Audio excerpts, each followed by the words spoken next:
What's going on, guys? And welcome back to another episode of Stereo Therapy. I'm your host, Lisa. You know, I got my girl, Justine, co hosting this with me. And if you're new here, this is the show that showcases the importance of music and mental health. Before we get into our guests, which I'm so excited about, this is a band I've wanted on for a very long time. Let's just take care of the business. If you like our show just a little bit and you really want to help support us, all you have to do is two things. Go ahead and follow our show, subscribe to the show so you don't miss an episode. You never know who we're talking about, and leave us a positive rating and review. It goes such a long way, and we appreciate it more than you'll ever know. Today in the show, I was joined by Savings. It was such a great thing for me to have this band on because, like I said, I found them on TikTok about a year ago, and it was always one of those things. Oh, I really like what they're doing. I'm not sure. I just have to get out of my head and say, hey, people would like to come on your show. So I reached out when I heard To Be Honest, and I loved that song. And I just really said, you know what? You want to come on the show? And Sam was so great, so responsive. And here we have this wonderful conversation. I was really glad that the whole band could join. I always love when that happens. If you have not heard of Savings yet, I really hope you enjoy this episode. And then you go check out their latest EP that just dropped today. So excited about it. I absolutely love it. And I think a lot of you will. All links below to go check out Savings, go follow them, listen to their EP, go support the guys, support everybody that comes on the show. It's a really great way to do that. I will just shut up. I will stop rambling. Here's our conversation with Savings. Also, obviously, I'm Sam. You've been talking to me, but everyone else wants to introduce yourself, so that's perfect. I'm Nick. Hi, Nick. No, I'm Lisa. I don't know if you see my name. I'm Lisa. Nice to meet you. I'm Gray. I'm Robby. What's your name again? Lisa. Oh, no, sorry. I was talking to the... Nick, you're an idiot. You're an idiot. I'll have to do that. I'll have to put that in the reel, like when I make these reels. That's why I do like this view and everything. But oh my gosh. So like well, you guys are a fun bunch. So I appreciate that. Cause like sometimes you get people, I know it's like always weird to hop in here with like someone you don't know and have a conversation. No, we're comfortable. Too comfortable. Yeah, this is perfect. I need this sometimes because sometimes you get on and you don't know. So this is great. But I mean, we'll just get started because you guys kind of all introduce yourselves a little bit. So it's good because it's going to be audio only, but I'll have this for like the reels and stuff to promote your episode. And so people see you. Something we love to ask people, and I would love to know, you guys can all go around too, whoever wants to say, what are your first memories of falling in love with music? And it could be an artist, it could be an album, a time, place, anything like that. I can go first. Hey, he sounds like he's all over it, dude. Go for it. Are we before we continue, are we like a G-rated podcast? Because if there's no language allowed, I'll hold my tongue because Nick is an idiot. No, there's language, you could do whatever you want. Yeah, don't worry about it. Yeah. Anyways, I was I think 13, 14 when I got my first guitar and learning. I learned playing guitar, playing country music, and I think being able to cover like country songs that I knew as a kid was a really good feeling. And I was always excited to learn a new song. I think that's definitely when I was like, oh, like playing music is really, really fun. For sure. Awesome. I love that. A lot of people, I don't think anybody has ever talked about country music yet on here. So we got it. We got somebody. This is awesome. I'm embarrassed. Let me one up you, brother. Let me one up you real quick. Let me one up you, brother. Shut the No, mine's a little weird. I started playing music in like first grade, and I joined like a mariachi band, and I played mariachi music for like a long time, and I think that's where I really started falling in love with music. But it's strange, I guess, coming from that into what we do now. It's just definitely a little strange, but that's kind of where my start. That's so cool. We have country and a mariachi band. We have not had any of those yet. So like, this is so cool to have that. Probably not like playing music, but I think I fell in love with music probably when I was like at a pretty young age. I would say like middle school or so, not to be like dampen the mood or anything. But when my parents got divorced, I didn't have like much outlets to like express like any sort of emotion. So music is kind of like what always got me through that kind of stuff. And that was like my crutch that I learned to rely on at a pretty young age. But Probably like listening to like hip hop. I listened to a lot of Mac Miller when I was a kid, so stuff like that. Oh, I can relate to that. Like my parents divorced and like when I was a teenager and for me it was Blink-182 and Stay Together for the Kids. And obviously that song, but music was my crutch too. So I can definitely relate to that. Yeah, it's really cool. That's funny you say that. I have a Stay Together for the Kids tattoo. Oh, that's so cool. Oh my gosh. Like, again, like that's something new too that we haven't, no one has really talked about that song yet. I mean, we have on our podcast. This was just all meant to be. I got a lot of cool stuff going on here today. This is awesome. Yeah, it's a lot of fun. Swing for the fences. I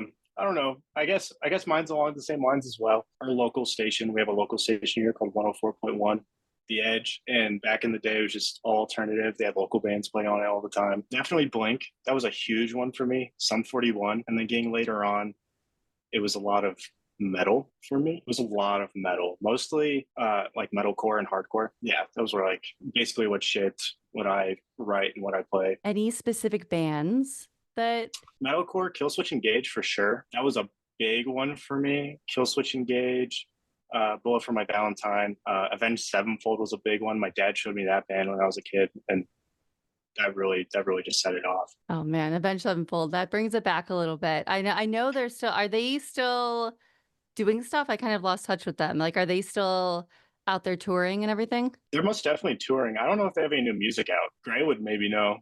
I do, because I saw that. I saw them the last time they were here. It was on their Life is But a Dream tour, and they released an album like last year. It was weird, but I liked it. Oh, that's cool to know. I think the last time, I don't know what Warped Tour it was, but I always remember they had like the really cool smoke that would come out. They were the only band that would have this really cool smoke at the end of the night. So they were always like a band to watch then. But Yeah, I mean, I've personally never seen them live. oh, you have to. Like that's especially if you like them, I feel like they're a band. I mean, hopefully they're, you'll get the chance, hopefully. I guess it started when I was like really little, and my parents would have like battles to see which kids they could get on their music taste. So my mom would play shit like ABBA and the Dixie Chicks and the Go-Go's, and my dad would play stuff like Van Halen and Journey and Def Leppard.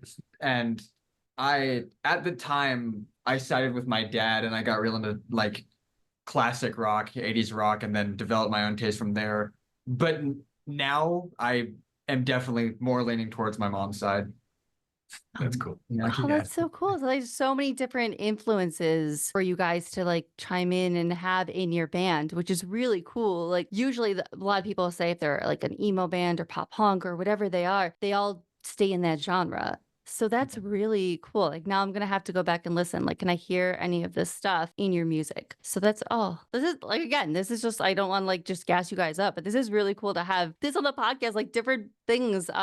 But yeah, like you guys being from Albuquerque, I want to know about that music scene. What is so special about that? Because everybody thinks like you have to go to a coast, and coasts are cool. I'm originally from the Midwest. What is so special about your music scene? Honestly, I think that we're super grateful for Albuquerque.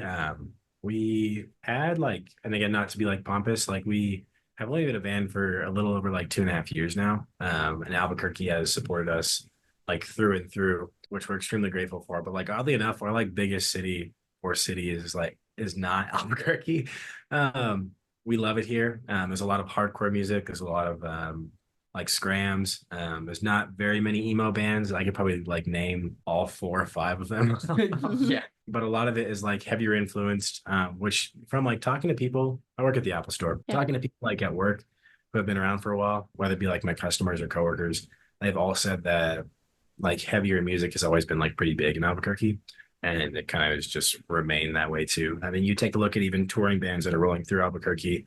The big ones that do come are usually like heavier bands, whether it be like Knocked Loose or like Motionless in White. Like all of those people have either started playing shows here and then sold out those shows and just repetitively started to come. But now it's kind of at the point where like either they've told their friends or like booking agents and stuff see what's happening and they're like starting to book more people. But heavy music like tends to thrive here for sure. Well, that's really cool to hear, because I know me in the Midwest, it was either hardcore, pop punk, or even like folk bands. It's just so cool to hear about Albuquerque. And that's why I thought this was such a cool opportunity, because again, everybody just thinks about the coast. They don't think about any state in between, but every state has a music scene. 100%. And it's like I said, we're grateful for it. We love Albuquerque. Indie music is definitely pretty big here too. They have a lot of really, really great indie bands. Shouts out Side Montero. Those are our homies. But folk does really well here too. A lot of like traditional mariachi music, like Nick is saying, that does like super, super well here as well. There's a kind of crazy DJ scene here too, which That's I've facts. noticed. Shouts out DJ Q. Yeah,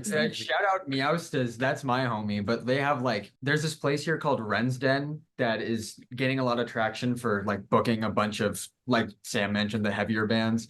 But they're also a very like DJ friendly space. I was at like a dance party there like last Friday, and it was like 8 DJs, and it was super sick. It's super fun. Everyone I've met just through the Albuquerque music scene for the most part, but still everyone I've met has been like incredibly kind. Oh, that's so cool. I think in general, like Albuquerque, especially after COVID, we started seeing like a resurgence of like younger bands coming through, and it's really cool to see because before COVID, it was like our scene was kind of not dying, but there wasn't a lot of new music or anything like that. But right after COVID, we started seeing like this large leap of new bands and stuff coming through. So it's really cool to see the growth that the Albuquerque music scene has had. Yeah, that's because I am sure, yeah, definitely during the pandemic, I'm sure a lot of music scenes took a huge hit, like even those smaller venues. So I'm glad to hear it's thriving a little bit now. Yeah, it took some time. We've been really privileged to be a part of it. So we're happy to be here. Can't really speak on the scene here too much locally, just because I spent the last 3 years in Arizona and I only moved back to Albuquerque. I moved back to Albuquerque to join Savings. So I'm fairly new to our local scene, but I could tell you all about the Phoenix scene, but that's not what we're here to talk about. Yeah. We love the Phoenix scene though. 100%. Yeah, they're cool. Our homies. And I mean, for you guys too, obviously you guys just opened up for Real Friends too, which is really great for me. Like I said, I'm from the Midwest, like 30 minutes from Chicago. So seeing you guys get to open up for them, how was that experience like for you guys? I think it was I don't know, it was definitely like a once in a lifetime for us, like right now, or at least it felt like it. Albuquerque, like we've played a lot of the venues here, we've sold out a lot of venues here, but we've never got an opportunity to play Sunshine, which is one of the bigger venues here in Albuquerque. So not only did we get open up for a band that like we all like, love and we've seen them perform live a lot. It was cool to play like one of the venues that we've all wanted to play before. So it's kind of like a multi thing for us. For me, I've been in the scene for a long time and I've always wanted to play that venue. So it was kind of a very like a surreal experience for me being able to do that. Oh, I'm sure. Like I can't imagine like even any of my favorite bands, if I ever got to, I guess, because I don't play an instrument. I wish I could. I've tried, I failed, been there, done that. But if I had anyone out here that I can only imagine how that felt. Yeah, it was not to overuse the word, but it was a privilege to say the least for sure. Yeah. I know a lot of us love Real Friends and been listening to them for a long time. That's like one of my top 5 bands, like within the scene, quote unquote. Yeah, and I think that it was really cool to like. I got to talk with Kyle for a while about like social media and just like how it is like being in a bigger band and like what life with touring is looking like. So it was cool to like have like a personal connection with them, which I like never thought that I would be able to do that. So not to hype it up, but it was cool. It was awesome. And then being able to have that much people come out and support us was super, super cool. Shouts out for them for letting like us local bands here play. Like that was really cool. There's not a lot of I think it was Kenny Hoopla in like 20. Do you know what Kenny Hoopla is? Yes. Oh, of course. Yeah. Kenny Hoopla in like 20 had to have been Robby, when did we go? 2021. 2022. No, it was the beginning of 2022. You watched him. It was the latter half of 21 or the beginning of 22. Kenny was like doing a full US tour, but he was putting on locals at every stop as opposed to just like bringing tour support. And he still sold out like the majority of his shows, but like I haven't seen anyone do that since him until Real Friends did this for like their sad summer off dates. And I think that that's like the kind of support that like local bands like need from like artists who are already signed, which I know they're not anymore. Like that kind of support just goes a long way, even outside of just that night playing the show. So it was really, really cool. Yeah, I thought it was really cool to see that. And it made me almost like proud in like my Chicago way of like, yes, those are the good guys that are doing that for lesser known bands and they want to pull people to them versus they could have taken anyone out. They have so many friends in their touring life and everything, but they chose to do that. So it just made me like, all right, that's why you guys are awesome. You're really from Chicago through and through. Awesome. And what about you, Dawson? Do you think anything else to share? I guess it was for me, because like I've seen a bunch of my favorite bands at Sunshine. Like I saw Knocked Loose there. I Mhm. saw Movements there. It was just a moment. Like I got on that stage and it was just, wow, we're doing this. We're playing this. And that was super cool. And of course, Real Friends. I love Real Friends. And being able to share the same stage as them was awesome.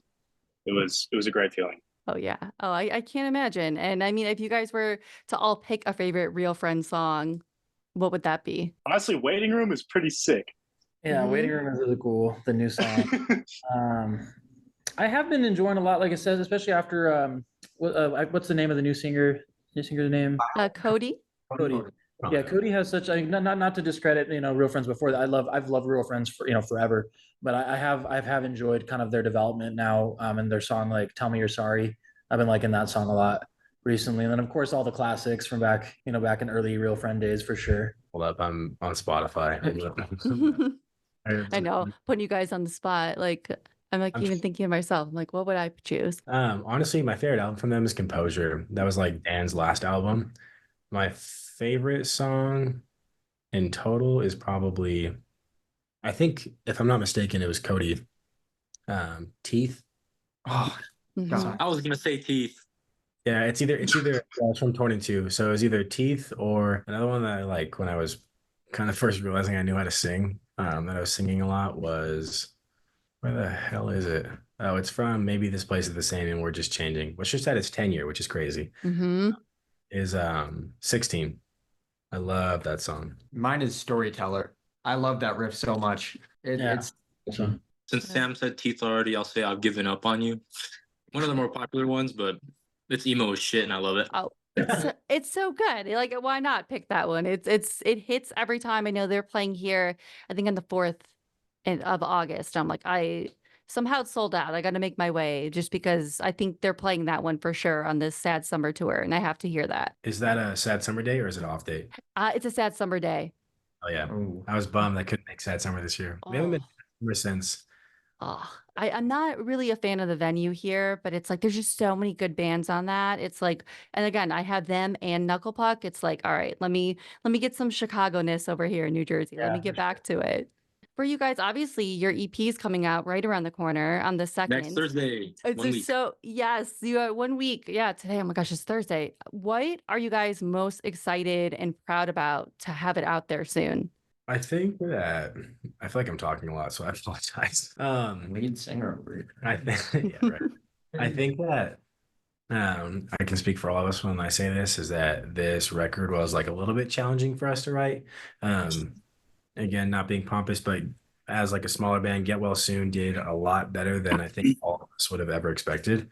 And it was kind of a turning point for us to be like, okay, let's take this pretty serious and let's like make sure we're staying true to ourselves when we write this music. And we kind of went through like an identity crisis of like, what do we want to sound like? Do we want to stick to what we had? Do we want to incorporate more of like our own personal influences and stuff like that? But getting out there to work with Billy Menino was insane. Shouts out Billy. We love him. Billy challenged us to like step outside of the box when we were writing. So a lot of the stuff is like, has a lot of new sounds that are like probably kind of foreign and outside of like the quote unquote box of like emo or pop punk or whatever. But it's like super true and like tried and genuine to us as people.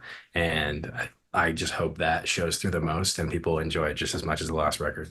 There are so many influences on that record from everyone here. Personally, mine was, for leads, it was most definitely Cricket Kings and The Story So Far.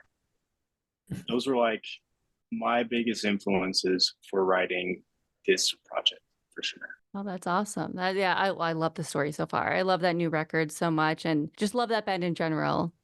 yeah. Yeah. No. Um, Oh, sorry. Go ahead. Hey, you got all covered, Nick. You Hey, first. you know what? All right. You shut the fuck up, Nick. No, honestly, it was a cool experience for me too. I mean, I've recorded with different people before, but Billy was definitely when we showed up, like we've worked with him before, but it was so super cool to kind of have him kind of sit us down and really have us really think about ourselves and open ourselves up a little bit, because we were like Sam said, we were going through a bit of an identity crisis and having a hard time really figuring out what we wanted to sound like. But it just took, going out there to New York and working with Billy for us to kind of open up. And I'm very proud of a lot of this, of all the songs that we have on there. And there's definitely some new sounds that I feel like people, it might seem foreign, but I think we still stayed true to our roots and like what type of music we love. So I think I do hope that people enjoy it. We recorded in February, and like I said, I was in Arizona for the last 3 years. I moved back to Albuquerque to join the band. Like I was in college and I left school to do this. I finished online, but Yeah. I think I joined in a pivotal moment, like what the other guys have been saying on, trying to find a different but still true sound to us. And I found that as both an opportunity to shed my influences onto the band, and um, I think every one of those songs has a little bit of me in it, and I'm very, very proud of it. It's the first project with my name on it, and I found it as an opportunity to kind of put a little bit of my sauce in it, and it was still a little nerve wracking for me, a little scary, a little bit of imposter syndrome on my end. There's a good bit of the EP that we wrote in studio, where we sat there for hours just trying to figure it out. And I was sitting there quietly just trying to be like, "Ooh, I have something, but I don't know if I want to say it. I don't know if it's good or not." But so I'm really appreciative of these guys kind of helping me be comfortable with helping write. I think writing lyrics is to me personally something that I really love doing, especially learning how to write. Sam's a great writer. I've come to learn a little bit from him, and I do look up to him in that aspect. But personally, inspiration wise, Citizen's new album and Jack K's. I don't know if you know Jack K's at all. No. You check him out. He's an awesome artist. Their writing styles, especially Citizen's newest EP, is my inspiration in our new EP. So I've been yapping for way too long. No, that's so great. I love to hear that too. I love Citizen too, but I wrote that down. Like I gotta check out Jack Hayes because I don't know. That's every time I hear anything new, I'm like, I gotta write this down. I gotta get into this. And obviously the CD release is the next day, the show on the 3rd. What are you guys most excited about that? It's gonna be fun. It's our first show after Real Friends, like here in town. So I'm curious to see if that's shifted our audience to be larger here in Albuquerque. But I think that we chose the Minnow in specific just because, and this is no shade to the Minnow. Zach owns it, love Zach, but it's a smaller venue. And like we wanted to make it intimate. We wanted to make it very intentional in that way, I guess. And ideally the people know obviously the 2 songs that we put out so far, and people stay up late to listen to it and then come to the show the next day and sing the songs with us. It's going to be cool. It's a tour kickoff too, so it'll be a good time. Yeah. Oh, I mean, the minute I heard, to be honest, I was like, this is perfect. It gave me like Basement vibes where I was like, I love that band so much. And I was like, not that it sounds completely like it, where it's like, okay, they're not them. They're definitely your savings. But I immediately was like, this is on repeat. I love this so much. I can't wait to hear this EP because if it sounds like that or a little different, but literally anything you guys have put out, whether it was Make Believe, whether it was Alter Ego or The Head of Lettuce, I'm like, I'm not even going to name the long title, but any of those songs, I was like, I just literally love everything you guys have put out. Thank you so much. Yeah, I really appreciate it. It's cool. We were listening to, like I said, it's a lot of kind of new foreign material. I'm gonna let Gray go after this. Yeah. It's a lot of new like foreign sounds and stuff that we were just comfortable trying because we stayed true to ourselves. We listened to a lot of indie pop throughout the time, whether it be like the 75 or we listened to a lot of Slowly. We were listening to a lot of Trophy Eyes, Suicide and Sunshine. Movement's last album, Ruckus, was a huge influence as well. It's cool. It's like a blend of a lot of things that we just really enjoyed over the past like couple of years. So it'll be fun. Also, the Basement is funny because like a little fun fact, I guess like BTS is we were recording melodies for To Be Honest. And the chorus that is on there now is like what we originally wrote. And then Billy was like, that's too like Basement. That's too Covet. Like, doesn't seem like you're ripping them off or something. And then we tried it the other way around, slept on it, came back the next day, and all of us sat there and we were like, nah, it's got it has to be Basement, brother. It has to be like that. And we love Basement, so yeah. They're back. Shouts out. I know they're playing here like near me in New York, and I'm like, I have to. It's sold out obviously so quickly. I'm like, I gotta find my way in there somehow. I gotta do it. But what about you, Gray? I'm gonna be so real. I forgot the question. What are you most excited about, or proud of, whether the record or the CD release show? You can either combine the answers or whatever you want to do. Well, I'm new. I'm not on the last record as their drummer, but what I am excited to do is take the music that already exists and like put my own spin on it. And it's joining this band that has been like something really exciting for me. Not to glaze y'all too hard or anything, but like Get Well Soon is a record that like genuinely means a lot to me. And getting to not like put my own spin on those songs, but to be able to have my own input on songs in the future with like the new record and whatever we record in the future is like really exciting for me.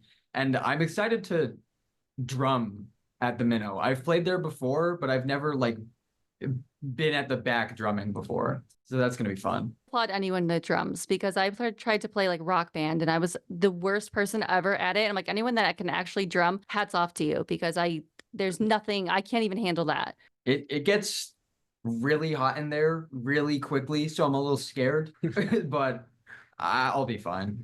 I'm hoping if it's hot in there, that means there's a lot of people. So Yes, Yeah. there we go. Hot Lots of people. humid. And obviously our podcast, part of it is like the importance of music and mental health. So I would love, and we can start with you, Dawson, if you want, but for how has music made a positive impact on your mental health? Music is definitely an outlet for sure. Being able to put how I'm feeling emotionally and mentally into something that is audible and can be interpreted in so many different ways, even though I'm writing it about something I'm dealing with, it's definitely like a relief of that pressure that goes on inside my head. Yeah, I don't know. Like high school was rough, and that's when I started like actually writing music. And you can tell what I was going through in the songs I wrote. And it's being able just to express what I'm feeling and putting it into something that other people can either relate to, just enjoy, just however they interpret it and want to interpret it. I love that. And what about you, Robby? Music and mental health, I think, definitely goes hand in hand. For my own like personal listening, I think I've always kind of struggled like putting into words. I think kind of what Dawson was saying, how like music makes things audible for sure. And it's there are times where I've been feeling a certain way and I don't know how to describe it, except I can show you this song and it shows you exactly how I'm feeling. I think in terms of writing it myself, I think when I was in Arizona in college, my mental health was pretty, horrible.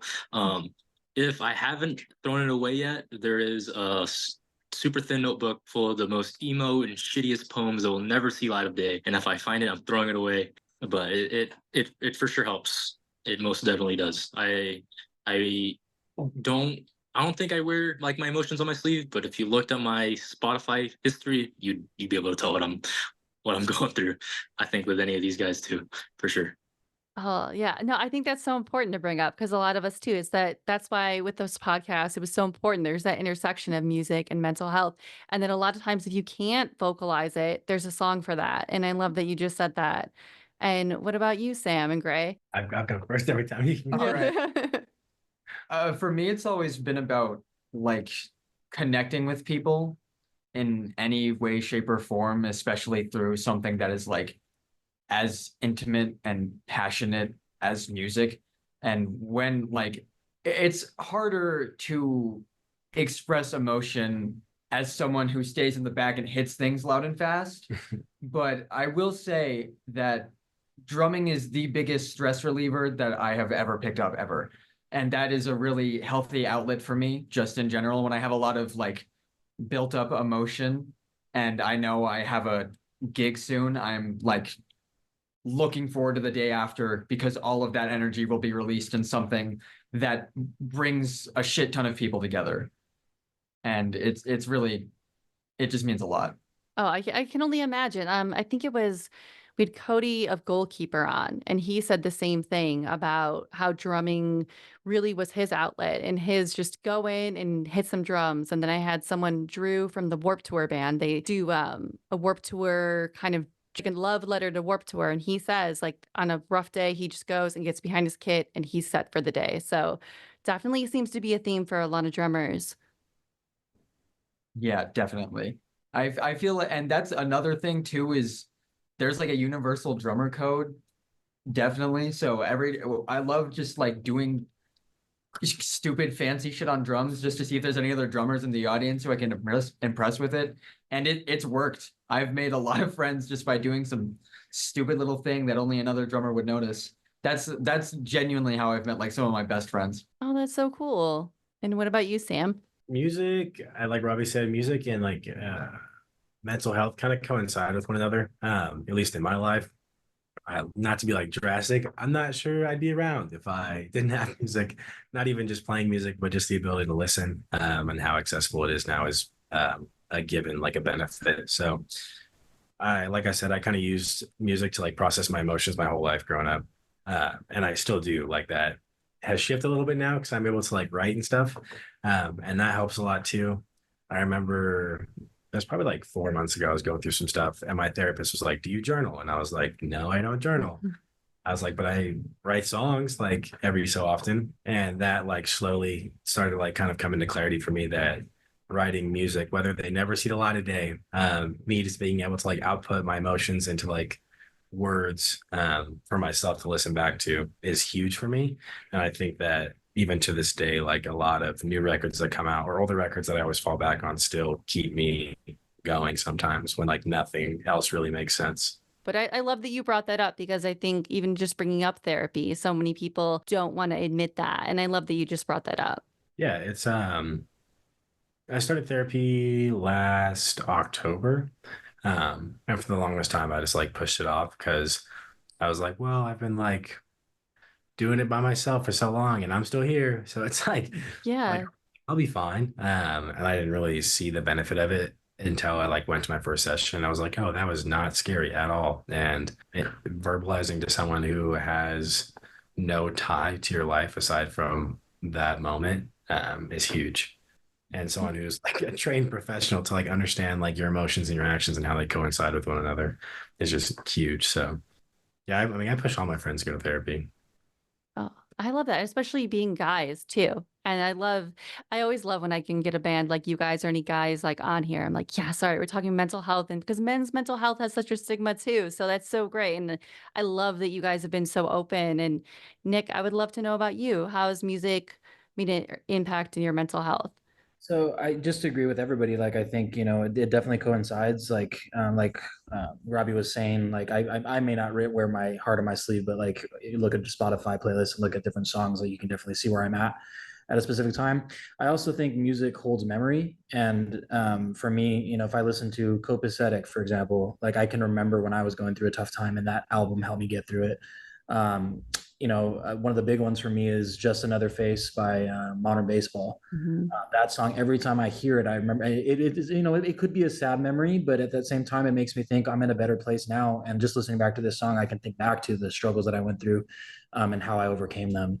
And that, can be optimistic, and it can help out a lot, and if I end up going through something again, I know that I have that piece of music that, brings me down to, the more human aspect of it. Because I know sometimes with our mental health, we can feel like we're outside of ourselves, but I feel like music sometimes for me will bring me back into to me as a human being. And I think that's what's so important about mental health and music, and why I love playing music and writing songs that people can relate to, because I know everybody needs that one song to pick them up. So yeah, that's I guess that's where my mind has always been when it comes to mental health and music. Again, thank you so much for sharing that. And I know a lot of people will resonate with what you guys are all saying because I think even me sitting here, I'm like, yeah, absolutely. There's a song for that. Like anytime you're going through something, there's certain artists I gravitate towards. Copacetic, that's a record that I will always gravitate towards.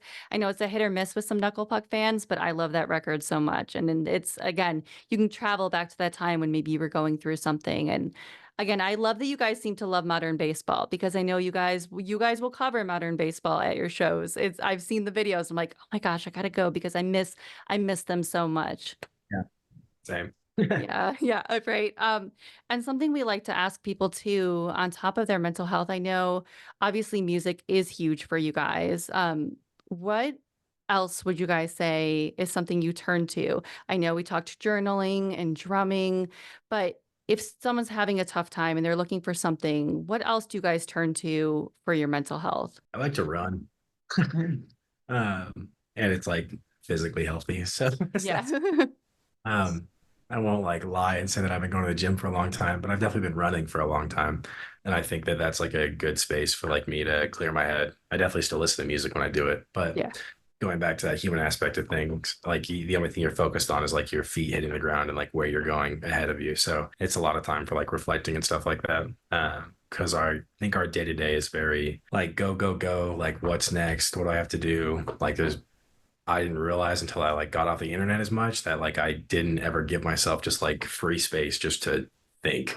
Running and like the gym has been like huge for that, which is pretty stereotypical, but it helps a lot. Yeah, no, it does. And I think the more people say that, because I used to be like, oh, yeah, okay, well, everyone's talking about working out or running. Okay, whatever. They're just trying to tell me to get outside or do that. But then once I started going to the gym or running or even going on a walk, it helped so much. And again, there's still music there. I still have the music in when I'm doing those things, but it's so important. And what about you, Gray?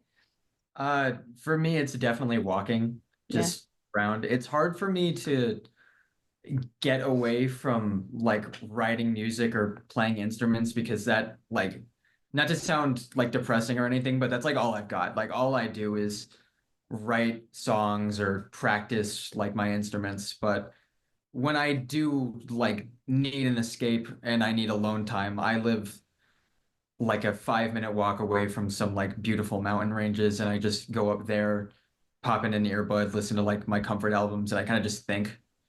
I walk out there for a few hours and walk back home.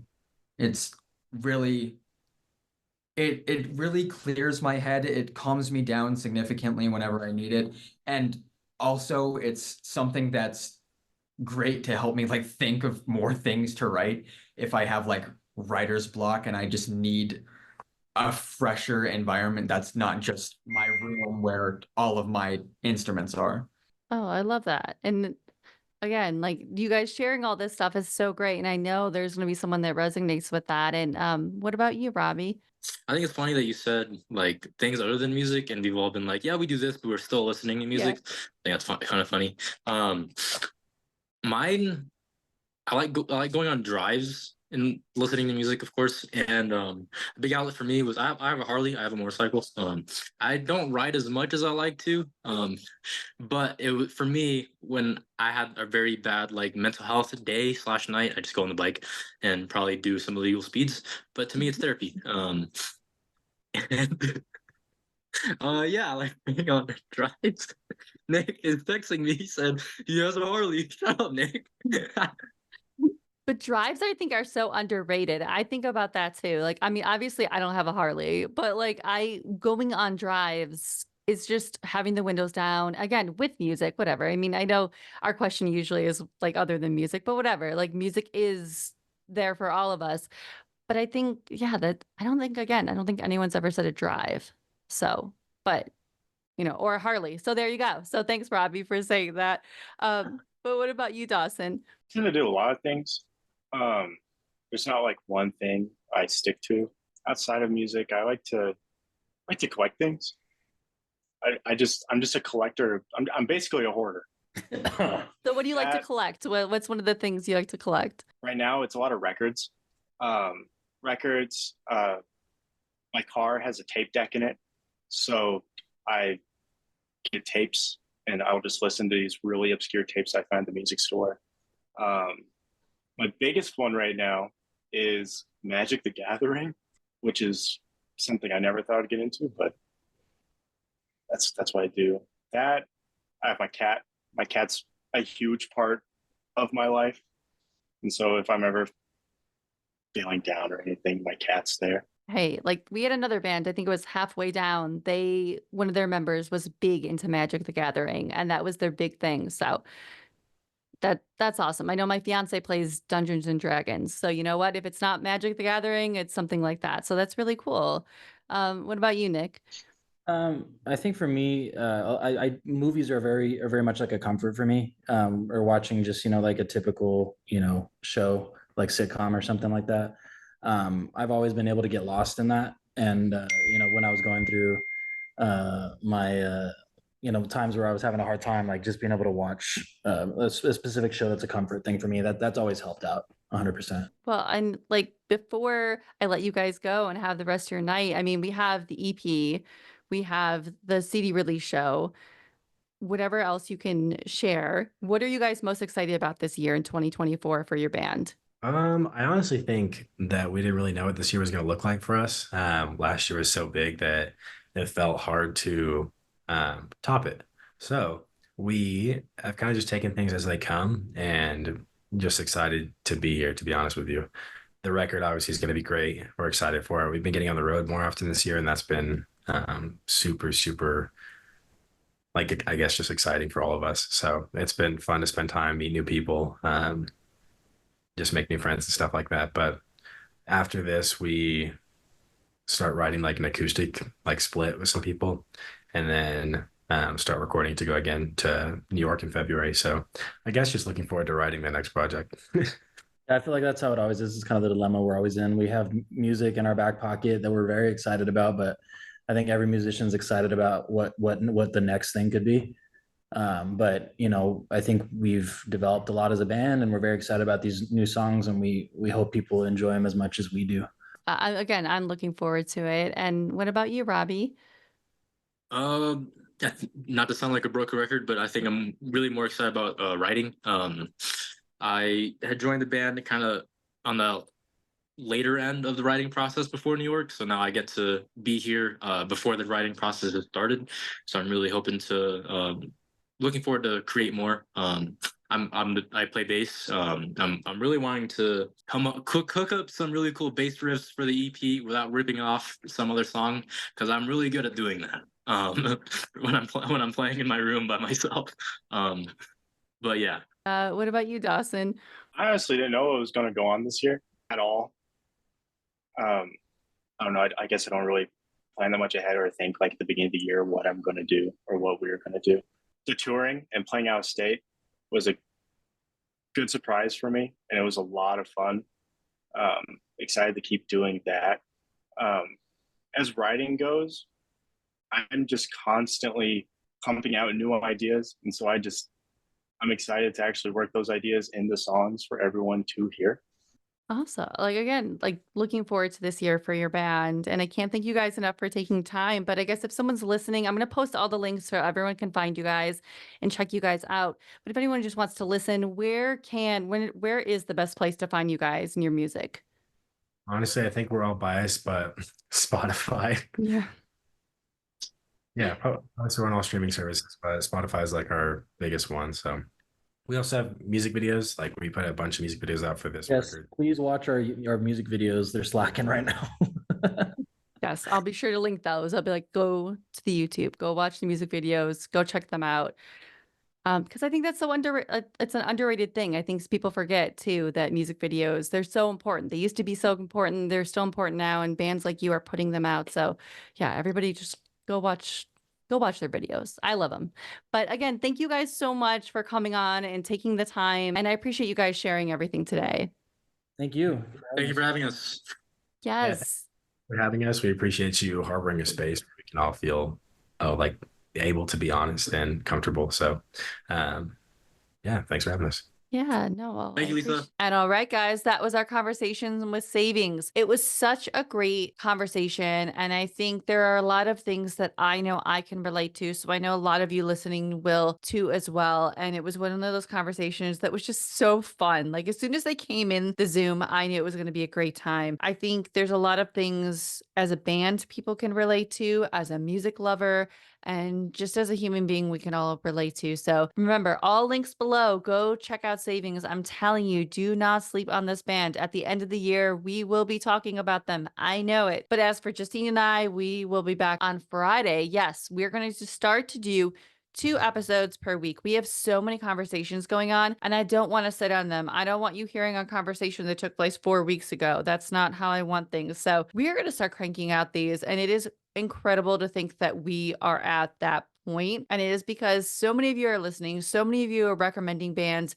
appreciate that. But we will be back Friday with a wonderful guest, Johnny of the Wildfires Project. It was such a great conversation. He was another one. I'm really excited for you to hear the conversation and go check him out. So we will see you guys Friday. All right. Bye, guys.